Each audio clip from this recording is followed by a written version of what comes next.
2018 marks the 40th anniversary of one of the world's most popular electronic bands, OMD, Orchestral Manoeuvres in the Dark. Andy McCluskey of the band has come up with this, the first OMD biography in over 30 years. And I asked him, how did the band actually come about? It's all an accident. It was never meant to happen. Well, tell me more, because the book is Pretending to See the Future, the first OMD biography for over 30 years. How was it an accident then, OMD? Take us back. Mr. Paul Humphreys and I had been writing songs together since we were 16, but since even our best friends thought they were utter rubbish, we hadn't dared... No, you laugh, but it's true.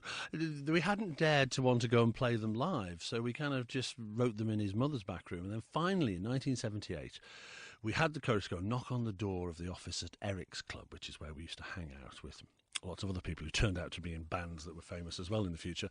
And we blagged them into giving us a one-off gig on a Thursday night when it was free for members, and we invented the name Orchestral Manoeuvres in the Dark because frankly, it didn't matter since we were only doing one gig. And incredibly, that was the beginning of this crazy 40-year accident that was literally just supposed to be one concert. I love that. I'm so glad it happened. I've got to tell you, I'm so glad it happened. So am I, but thank you, yes. Why was the time right for OMD, do you think? Because into the 80s, I mean, you were absolutely massive. Why was the time right?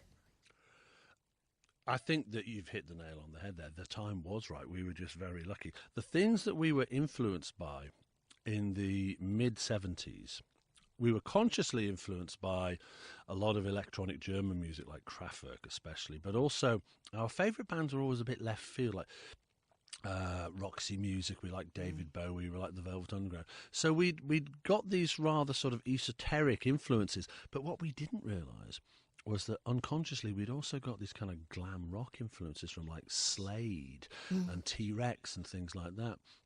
And in our heads, we put this together. We were writing weird but dead catchy electronic music, and at the end of the 70s, it just became the right thing to do. And then in the 80s, it became pop music on your telly and your radio. The biography charts 40 years of OMD. It's called Pretending to See the Future, with contributions from lots of celebrities, including a member of U2. Andy McCluskey of OMD told me that story. Second time we ever played in London, we played at the Acklam Hall, and we were supporting Talking Heads. And there was this other band who weren't even on the poster called U2.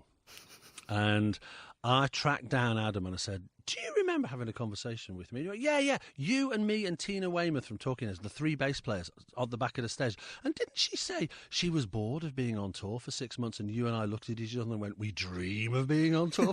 I said, yeah. I said, can you put that in my book, please? I need that story, Adam. Adam Clayton of U2, a big OMD fan, and so many others followed. You can hear why they're musicians, and why so many fans have loved them for so many years. In the new year on this programme, more with Andy McCluskey. And if you want the book, it's called Pretending to See the Future. And just for old time's sake, here's Souvenir.